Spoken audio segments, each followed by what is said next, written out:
Okay guys, hi sa inyo lahat. Happy Friday. Actually, ngayon, holiday. Sa mga nagmamahal dyan, may minamahal. Magmamahal pa lang, mainiwanan. Katniel ba yan?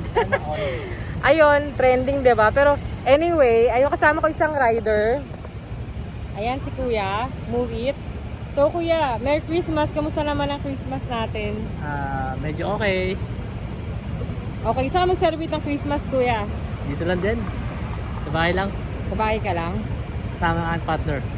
May partner. May papa-shoutout ka ba, Kuya? Wala naman. Wala. Yung partner mo, minamahal. Kay... Pag mo na. Mayayain pala si Kuya. So, Kuya, since na Christmas, gusto lang malaman, ano yung pinaka hindi mo makakalimutang Christmas sa buhay mo? Meron bang pinaka-special na pangyayari sa buhay mo? Wala naman. Puro happy lang.